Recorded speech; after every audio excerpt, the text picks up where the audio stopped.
Yes, this is Believe in Buckeyes with Brian Brownie and Chindy Chekwa, All-American cornerback Chindy Chekwa. We have a great show. We got to see some actual football, man. Chim got to sneak into one of those spring practices. The guys was full pass. They was full go, and exciting times after come to the end of March. Chim, how was practice? How you doing? What's going on?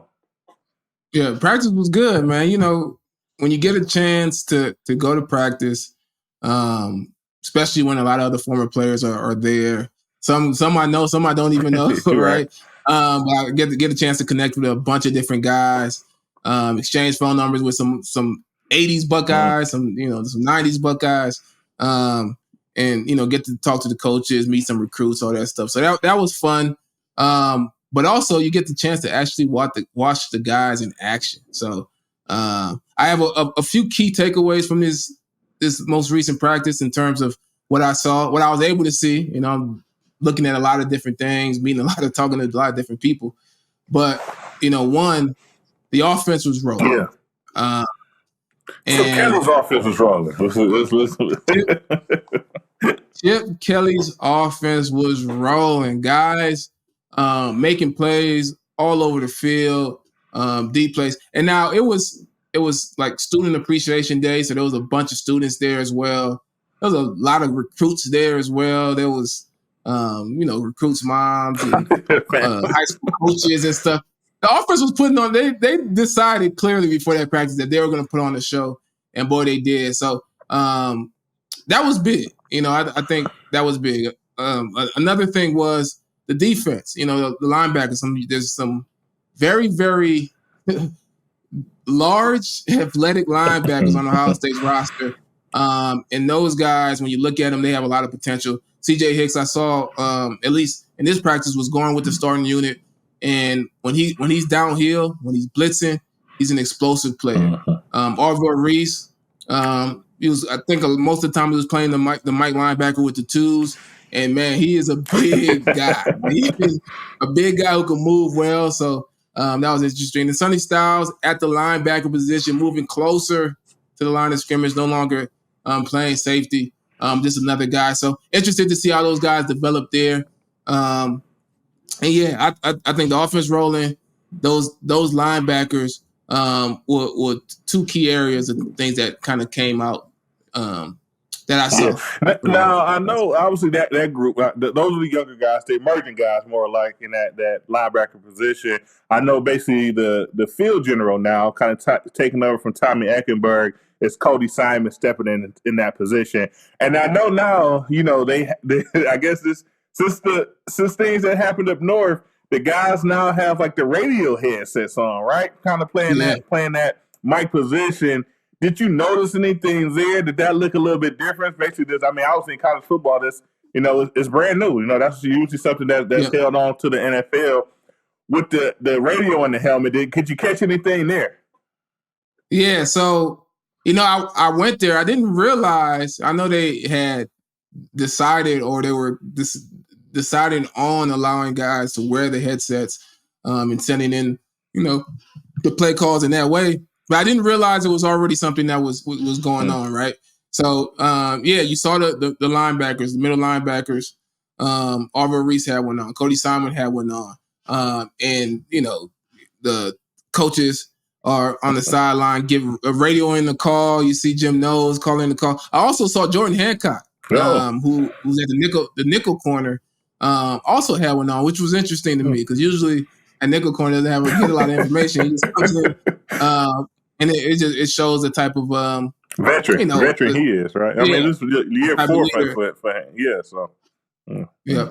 So yeah, that was a new thing, man. College football's changing, right? But yeah, and I guess we owe this to the Michigan cheating scandal, right? They pushed it over the top, right? With making that decision to do the radio set. Yeah, man, you got to respond. Man. You just can't keep this stuff going on. I know they got rid of some guys, man, but what's going to stop the new regime coming in and doing the same in a different fashion? So, yeah, I like it. So, so like you said, you got some takeaways. Offense looked explosive, and that's different, right? I mean, last year we made it to a spring practice and we made it to some fall practice as well, and I think that's when we knew our defense was back, right? I mean, they pretty much kind of I'm not gonna say. Oh, so they dominated those practices that we went to, right? I mean, we didn't see much from the quarterback play. Regarding running backs, it's kind of always tough for them to kind of really have explosive games and practice and those type of situations. So the defense looked really well. We knew that going to the season, the defense was going to be good, and sure enough, they had a fantastic year. Now the offense is kind of getting some playback. Now we got Chip Kelly kind of at the rim of things, and that's I guess that's good to hear. Now Chip, now looking at practice, obviously, we got some new guys here, right? We got true freshmen on campus. Not even true freshmen. These guys are really supposed to be in high school, right? They decide to leave to end their high school career early. Maybe they get to make it back for prime. I don't know, but they decide to kind of enlist at Ohio State and begin their college career. And there's a guy that has a lot of hype around him, right? His recruiting is really big. His signing was really big. A lot of hype around that. Was he actually going to come to Ohio State? And now that he's here, you hear all these stories about this guy, right? And that guy is, is wide receiver Jeremiah Smith. Saturday, I mean, did he make a splash? Did you notice him? Was he just a big fast guy? What did he do? What's going on with him? My goodness, man. So you mentioned these freshmen. So when we played, you didn't really show up until, some guys showed up in the spring, like Beanie Wells our years and Kirk Coleman, they came in the spring. But most guys showed up in the summer, right?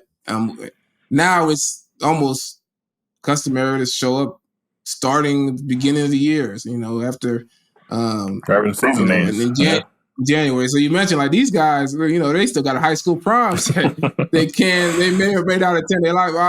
They most likely are not attending, right?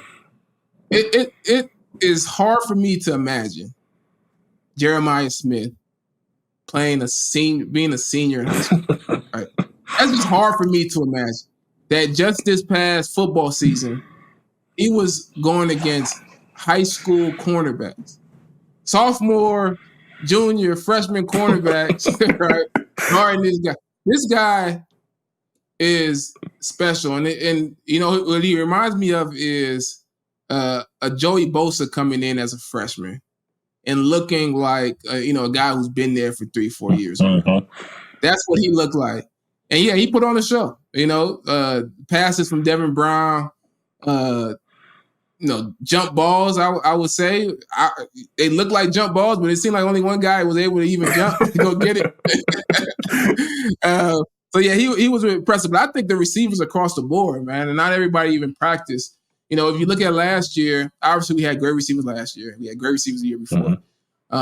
But last year, our receiving was Marvin Harrison Jr. heavy, right? It wasn't really spread that evenly across. I think this year, because of the development at the quarterback position, because of the structure and the where the offense is at this point already, I think that the ball gets spread around to these receivers more, and I think we get way more production out of the receiving position this year. And a guy that almost feels like he's underrated now is Emeka Egbuka, right? Like all these social media highlights of Jeremiah. Emeka Egbuka had a deep, very, very tough catch, and it was him versus Caleb Downs. They both played it perfectly, and he was able to come down with the ball. So that's what you want to see. You want to see the defense in position, doing everything they're supposed to, and the offense also making some of those plays. And I think in this practice, the offense overall probably win the day. Yeah, and that's like you said, that's kind of different to hear, right? Last year we went to the practice and I remember, I think the offense had like kind of technically won the scrimmage, like due to like that point system that they had throughout the day. But if you was there, it's like you really didn't get much out of the guys until maybe like the end of practice. I think they hit on some. I think a corner fell down and hit on the deep ball, like something random like that, kind of taking off from there. So that's just really good to hear.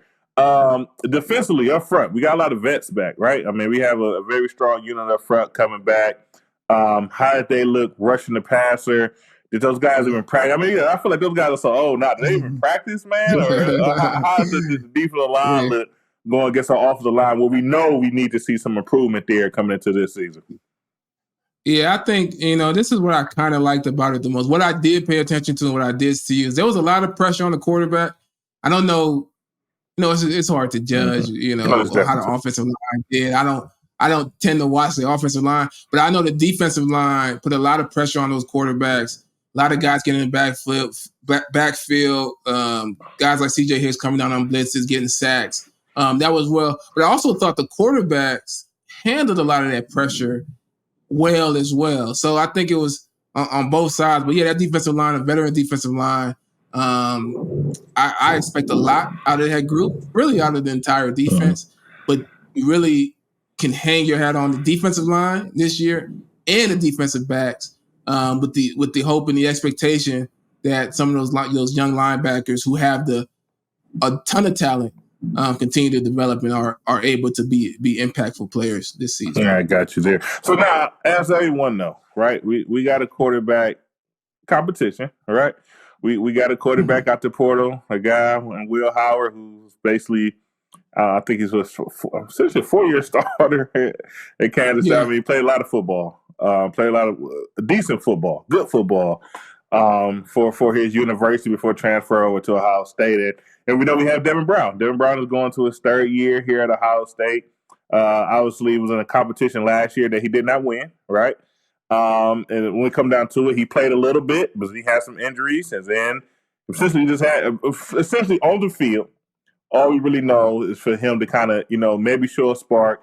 And he had a couple of injuries, I think, of both around his ankle, I believe. Going to practice, I believe he take the first snaps, right? With the starters. He's the first quarterback to kind of go out there and get to perform. How did he look in his performance? And do you think, I know you're kind of on the bandwagon that we brought this guy in, he would be the starter. Do you think from his performance on Saturday that there's a pipeline, there's a chance there that he might actually be the number one QB1 here for Ohio State this coming season? So I know you have you've taken the position that it's a competition, and a lot of people are penciling in Will Howard as a starter, but Devin Brown could win that. And I didn't really believe that that's true. I think they give him an honest competition, but to me it's hard to compete with game tape, game film. Now, I'm not saying Will Howard for the last 3-4 years at Kansas State has just gone crazy, right? But he's done enough for Ryan Day and the staff to say we want that guy to lead our team, right? Yeah, they may have said we want that guy to come in and compete with Devin Brown, but I don't think so. But in this practice, and now this is just one practice, right? Devin Brown looked like the best quarterback out there. He was a gunslinger, throwing the ball deep across the middle. It was a pass to Bryson Rodgers across the middle. Great pass. Those deep catches to Jeremiah Smith. If you haven't seen it yet, just go on social media and search Jeremiah Smith, and then you're gonna see him. Right? Came from Devin Brown, and that type of energy, right, is great. However, I've been a fan of Devin Brown. Yeah, for day one. Since, from day one, because of his strong arm and what he can do. But he's going to have to continue to be able to develop and make all the throws, not just the deep balls, which are impressive, but being able to identify what the defense is giving him, deliver the ball over linebackers in coverage, et cetera, et cetera. So, I think based on what I saw, if he continues to progress from there, he gives himself an opportunity to compete. But I also think Will Howard had a good day too. Like I think his value is that he has the experience, and I think he's going to continue to show that he is a leader, and I think he's going to be able to continue to show that. So it's going to be interesting from a competition standpoint. And one guy, the freshman Julian Saran, he's a big name, right? The kid is impressive. Yeah. And in everything, no matter what it is, music, sports, whatever, there's some guys that it just seems like some of this stuff just comes easy to them, right? And maybe it doesn't. I don't see his work and all that, all that has led up to this point. But man, he throws a pretty ball. He throws. I'm not just talking about a deep ball. I'm talking about across the field. It's an accurate passer. He's going to have to continue to develop from footwork and all that other stuff. But when it just comes down to him dropping back and throwing that pass, C.J. Stroud is the type of player that he reminds me of, a guy who can just throw the ball, right? So he was also impressive. So I thought across the board, the quarterbacks, you go back to this point last year, they weren't, we had a lot of, right? A lot of questions about the quarterbacks, but I didn't have that many questions this time. It is a really good competition. Yeah, that's good to hear. Because, let's talk about last year. We was leaving the practice that's like, we was kind of having the conversations right here on this show. Like, well, it's kind of tough to evaluate quarterbacks in practice, because there's a lot going on. So they kind of get on if they're just not hitting the big balls. Like, do you really even notice them? And we made a lot of excuses for the guys that was kind of taking the snaps. But today, one day we got three guys that we could kind of talk about right away. And then we also have obviously Lincoln there as well. I don't know if I don't believe Aaron Nolan had the chance to practice. No, I think Aaron Nolan is either hurt or something. And it just to, some of that credit goes to the coaching this year, and I'd have to give some of that credit to Chip Kelly, because it's not just the court. Like, somebody has to develop these guys, but it's also they just have to be able to be confident and be able to run that offense with confidence. And it felt like last year there was a lack of confidence. Specifically, actually, I remember last year, I felt like Devin Brown seemed like the more confident quarterback. And McCord seemed inconsistent from commanding that offense and really getting things going. So, I think that the coaching and the structure around that offense is much better this time around. And I'm hoping that continues, because it's definitely going to be needed. For sure. One more quick question about the quarterbacks. I guess I had some in my head. How big is Julian Sayin? Like, compared to the other guys, is he noticeably their size? Is he small? To me, he seemed kind of small when I looked at his high school tape. Is he of stature, or how would you say he looked? I guess from that eye. Now, to me, compared to the other guys, he's on the smaller side. Like, kind of rotated with Lincoln. Lincoln's a much taller. He appears to be a much taller guy, but Julian Sayin, I don't know what his listed height is or whatever, but he seems to be a little bit on the smaller side, but he finds those holes to throw the ball for sure. So it's gonna be exciting to see his development and what he develops to be. Gotcha. So some more news around Buckeye Nation. Obviously we usually shoot once a week. But a couple weeks ago, we had something that in an uproar. We had to do an emergency show. We had to jump on to kind of get our thoughts across. And that was because we lost a running back coach to Michigan. We started spring ball, and Tony Alford decided he's taking his talents up to Michigan, got in the transfer portal, or whatever you want to call it, on us, and take a job up there as the running back coach, and I believe like running game coordinator type of deal or something. So we had a spot to fill, and that spot has been filled. Ohio State will be bringing in Carlos Loughlin from Oregon. He was currently the Oregon running back coach, to come in and take that position and fill that for us. Obviously, we don't know him, right? But, you just kind of could Google a guy a little bit here. I guess real quick, do you have any thoughts on him? Looking up, it just seems like let me just go over this real quick. So he was at Oregon for 2 seasons as the running back coach. Before that, he spent 1 year at Western Kentucky as a running back coach. And then before that, there's no real experience of him being a running back coach.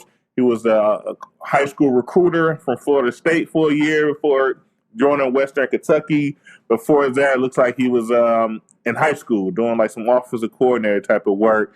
So like I said, I would say not a ton of experience. But what's your thoughts on Carlos coming in from Oregon? And I don't know, you have any thoughts on that? Yeah, I'm gonna make the assumption that they call Scotty Graham on the phone.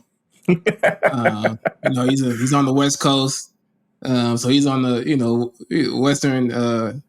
He's on Pacific time. They probably called him early in the morning. He probably didn't answer the phone. All right, maybe like it was probably 8 a.m. Quiet time for. Right. So I'm gonna assume that didn't work out, so they had to figure out. No, I don't have much. He doesn't seem to have a lot of experience. Right?